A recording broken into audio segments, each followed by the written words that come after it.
Hello, everyone. So today we're going to be talking about the Vietnam War.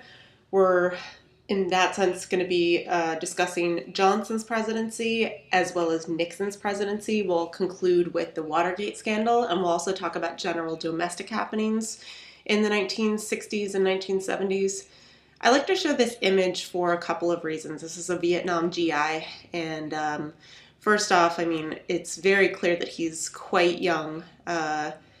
And I think that that really hits close to home because, many of the people that actually were deployed to Iraq were basically your age. So it's really crazy to think that there was a time in history where there was a draft that certainly affected people more who didn't have the luxury of being able to afford going to college. So you can sort of consider how lucky you are. It also shows us, this man is one of many who decorated, if you could call it that, his uniform, part of his uniform, his helmet, by writing "War is Hell." As the war went on, soldiers became more and more antagonistic to the war that they were fighting, sometimes lashing out against their commanding officers, but often other times sort of silently protesting their involvement by doing things like this. Anyway, so we'll start with Vietnam. In terms of why the U.S. gets involved, I mean, this is very much a proxy war during the Cold War, just like the war in Korea. So in many ways, the U.S. was afraid of the spread of communism into the Vietnam region. So this definitely shows us that Truman's policy of containment is still very much intact by the 1960s. There was also, in addition to just containment in general, starting with Eisenhower's presidency and continuing through Kennedy's, many Americans started to also subscribe to the domino theory. In other words, I mean, this image sort of shows us what we're talking about, that if one country, and in this instance, we're thinking about in Asia, if one country became communist, then essentially all the other dominoes would fall. So they feared that if Vietnam ultimately caved to communism, that other countries would soon follow. And they were right to a certain extent in that both Laos and Cambodia became communist, but it does not actually reach all of Asia as they had predicted. But in any case, before we even get to Johnson's presidency, Kennedy believed in that domino theory we were just discussing. And at that point, during Kennedy's presidency, there was not actually active combat troops in Vietnam, but they still had people that were there, U.S. soldiers that were called advisors. So basically what they're doing is they're training the South Vietnamese army. They're supplying them with weapons and helping them set up military facilities, but they're not actually fulfilling combat roles. And by 1963, we're going to see that Kennedy ups the number of military advisors. There were about 1,000 during Eisenhower's presidency, and by 1963, when Kennedy was assassinated, there were more than 16,000 advisors in Vietnam. So there were troops over there, they just weren't combat troops yet. And essentially, yeah, like I was saying, they were providing training and supplies to South Vietnam's armed forces. And they also created what were called strategic hamlets, which were fortified villages. So the political reason for the start of the war in Vietnam, now we already know that in 1954, the Vietnamese successfully drove the French out at the Battle of Dien Bien Phu. And ever since then, the U.S. was aiding Vietnam, and that was because the country was essentially divided in half. In the northern half, it was led by a communist leader, very, very popular, named Ho Chi Minh. I just realized, sorry, I don't have a picture of Ho Chi Minh here. But he was a very nationalistic figure, and North Vietnam was largely rallied around him. And in South Vietnam, despite the fact that it was a capitalist country, the president of South Vietnam, Ngo Dinh Diem, was actually not very popular. And I know that you may have already noticed this very disturbing image over here. His lack of popularity was really demonstrated by this event here. He was often accused of persecuting Buddhists in Vietnam. And in this image here, we see a Buddhist monk who actually set himself on fire to protest Diem's presidency. This was photographed, as you can obviously tell, and this this being shown around the world really shocked people in how unpopular Diem was. And then Diem was assassinated. And after that, the government becomes very unstable in Vietnam. They go through something like 7 other leaders in the next year or so. And Vietnam is very much at civil war between North and South. And because Diem was dead and there was no real solid executive leader in South Vietnam, the U.S. realized how unstable it was, and it knew it had to amp up its military involvement there. But they didn't actually still have a tangible reason. As we know, the U.S. normally pledges a policy of neutrality, and they would have to have some sort of military reason to justify going into war with Vietnam, presumably. So here's their reason. In 1964, there was an alleged incident in the Gulf of Tonkin, which we see here. In this incident, 2 northern Vietnamese, or Viet Cong, ships, or rather, I'm sorry, several Vietnamese ships attacked 2 U.S. destroyers, right? So basically, as far as Americans were concerned, there was an act of military aggression against 2 U.S. ships. So basically, according to our precedent up until this point, this was a military aggression that could justify going to war or taking military retaliation. So think about continuity here, just like the sinking of the Lusitania or the Zimmerman telegram, just like if you go back even further, the Mexican-American War, the sort of border skirmish that led to that conflict, Lexington and Concord even, before the U.S. was independent. I mean, there's this idea normally that there has to be some sort of military act on Americans before they're actually going to get involved. So in any case, Gulf of Tonkin was it. President Johnson ends up going to Congress and gets the Gulf of Tonkin resolution passed. And basically what this does is it justifies sending troops over to Vietnam, but it's not an all-out declaration of war like we've had in previous conflicts. So Vietnam is starting an interesting tradition in that all the future military conflicts we have in U.S. history are not officially wars as far as the Constitution is concerned. Basically, the president just gets permission to send troops into an area. So what we find later is that the National Security Agency actually distorted what happened on the Gulf of Tonkin.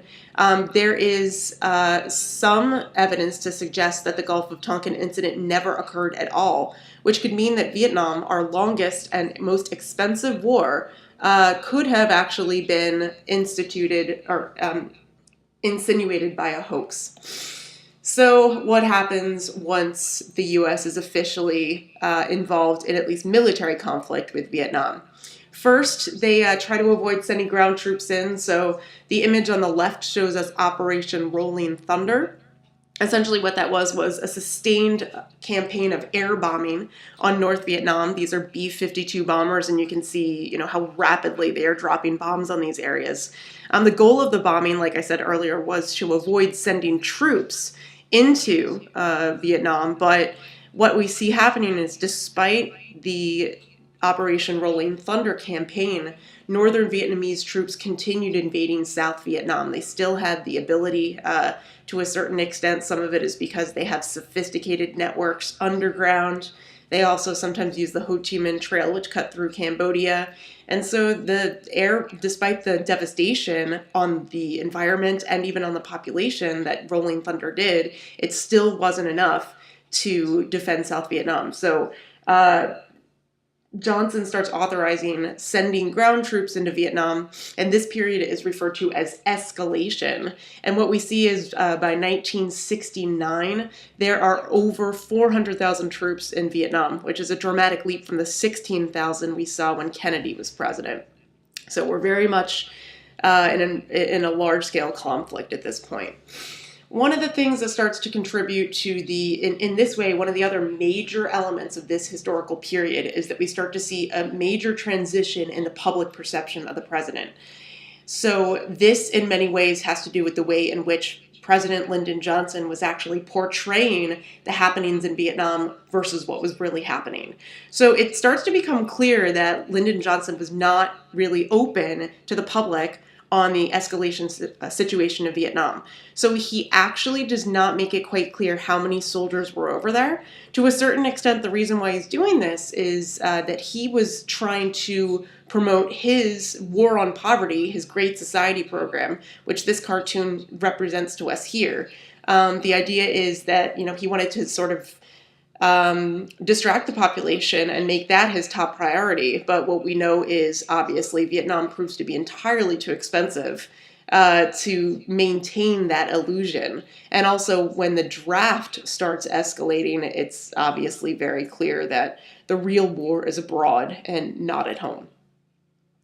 And this is also significant because in some ways people criticized the idea that the U.S. was trying to save democracy in an area 9,000 miles away, but at home they didn't seem to be concerned with the equal protection of their citizens. So we're going to see that the news media actually starts to increasingly question the official descriptions of the war. And every night on the news, there would be a body count, right? So if you were watching TV, and many people became increasingly gripped by Vietnam as time went on, especially because the draft made almost every American affected in some way or another.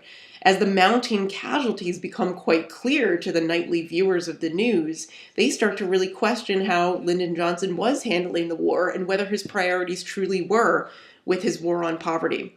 We're going to start to see that one of the major strategies of the U.S. Army was to conduct search and destroy missions, which oftentimes would be just as devastating, if not more devastating, on the civilian population.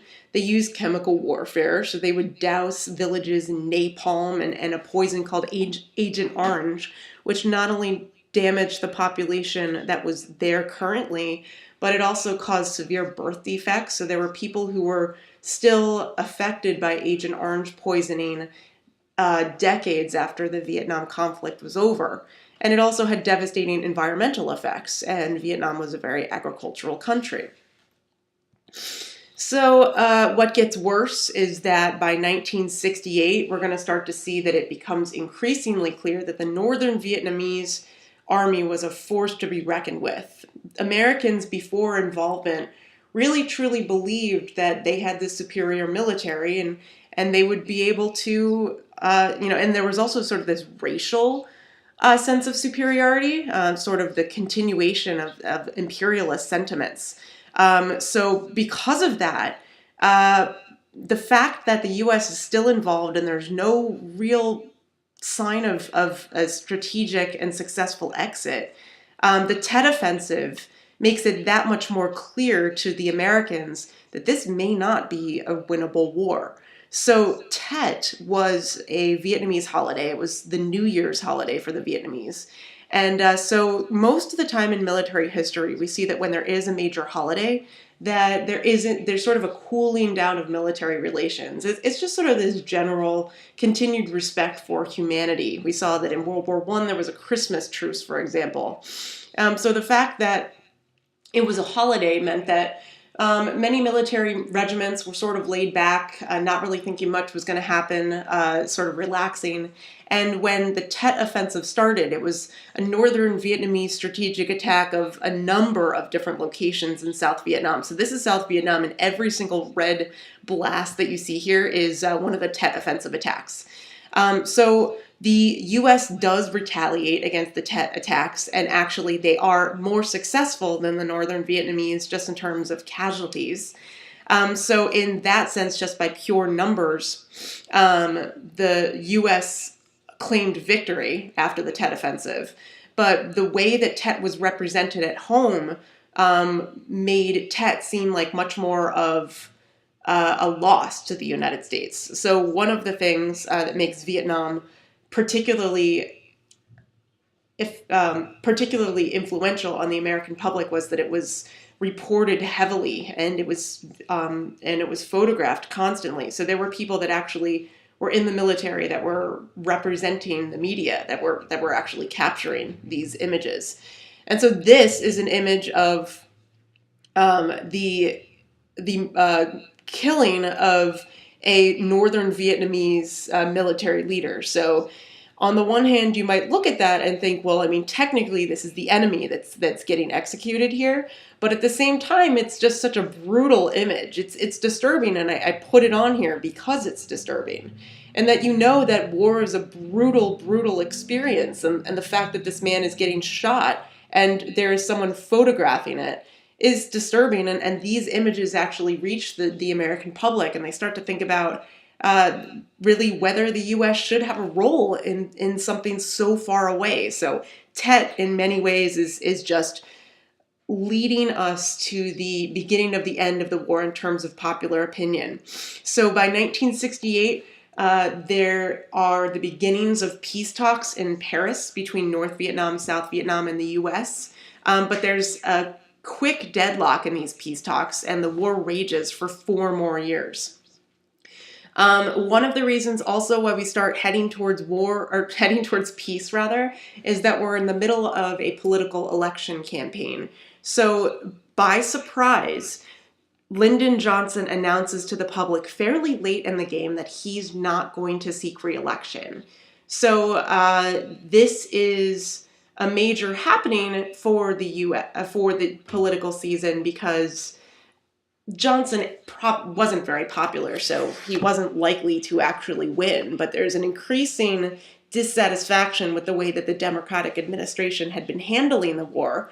And Nixon, in his campaign, begins to promise the American public that he will bring peace in Vietnam. He calls it peace with honor. So because of his 1968 campaign, he is able to win. He doesn't win by a huge margin, but he does defeat the Democratic candidate, Hubert Humphrey, and he also defeats George Wallace, who was the third-party candidate. He was the governor of Alabama and a pretty ardent segregationist. So his promise to bring peace with honor succeeds. But again, despite the fact that those Paris peace conferences started in 1968, the war still rages for 4 more years. One of the reasons why this is because Nixon, as well as his Secretary of State, Henry Kissinger here, believed that by just leaving Vietnam, it would be seen as a military defeat, and that would destroy the U.S.'s position as a global leader. So some people think that Henry Kissinger's advice to Nixon was one of the major reasons why the war was prolonged. Now, the strategy of Nixon was this strategy called Vietnamization, which we see represented here. So basically, Nixon made the argument that the Vietnamese should be doing most of the fighting, just like it was at the beginning with the advisor system. So Nixon orders the withdrawal of 60,000 troops from Vietnam, and he also starts giving the South Vietnamese military money, weapons, and also resumes the training that they need so that they can take over full contact of the war and so that Vietnamization can work. Nixon also proclaims the Nixon Doctrine, which argues that in the future, Asian allies would receive U.S. support, but not the extensive use of U.S. ground forces. So this is obviously really significant because it actually shows us that the U.S. is starting to back off of being too heavily involved in sort of proxy conflicts like this during the Cold War. So consider how that differs maybe from the Eisenhower Doctrine. So at the same time, though, Nixon widens the war because he secretly starts invading Cambodia and Laos, which also have communist strongholds. So the war finally ends in 1973, technically, but not really until 1975. We'll explain that in a second. So again, I already said that by the Tet Offensive, this war is immensely unpopular. So if that wasn't bad enough, in 1969, a story breaks in the news, something that actually happened in 1968 but the public wasn't aware of. And this was the My Lai massacre. So you see the images of these bodies strewn on the road leading into their village. Now again, I know that these images are really disturbing, but I think that they should be here. just because this was something that made the news of the American public. They realized that this is something that happened months earlier and that was covered up. And this shows us that innocent civilians were being mowed down. And again, that sense of, the dehumanization of war, this was something that really, really troubled the American public. So that certainly makes them even increasingly opposed to the war. Then by 1971, the Pentagon Papers were leaked to the public. They were leaked to the New York Times first, but and what the Pentagon Papers were a secret government history documenting all the mistakes that were made and the deceptions of government policymakers in dealing with Vietnam. So when the Pentagon Papers are released, the public has even more ammo to say that the U.S. had no place in Vietnam whatsoever. So basically what we see is that, Nixon is still not fully willing to pull out of Vietnam. He continues invading Laos, for example, and continues massive bombings in Vietnam. But there are no changes by 1973. The U.S. is not any closer to a victory. So finally, in 1973, Nixon accepts a peace settlement. And this means that all of the U.S. troops, every U.S. involvement is going to withdraw from Vietnam. This peace settlement means that the war is sort of officially over, but what ends up happening is that this withdrawal of troops and prisoners of war is not finally complete until 1975. And when the last U.S. troops are gone from Vietnam, Saigon is going to fall to the Northern Vietnamese military. Vietnam is going to reunify as a communist state, which it remains today. Saigon is renamed Ho Chi Minh City. That's the capital city, Hanoi is the capital city, but Ho Chi Minh City is significant just in the fact that this communist leader was sort of their hero. Ho Chi Minh is all over every single bill of Vietnamese currency. That sense of nationalism is still quite strong. So Vietnam is really ultimately considered a foreign policy failure in U.S. history. This results in 58,000 U.S. casualties, but 2 to 3 million Vietnamese casualties. And this includes over 500,000 civilian casualties. And the price tag to the war was a costly $118 billion, despite the fact that, as we know, again, the public opinion behind the war was very negative.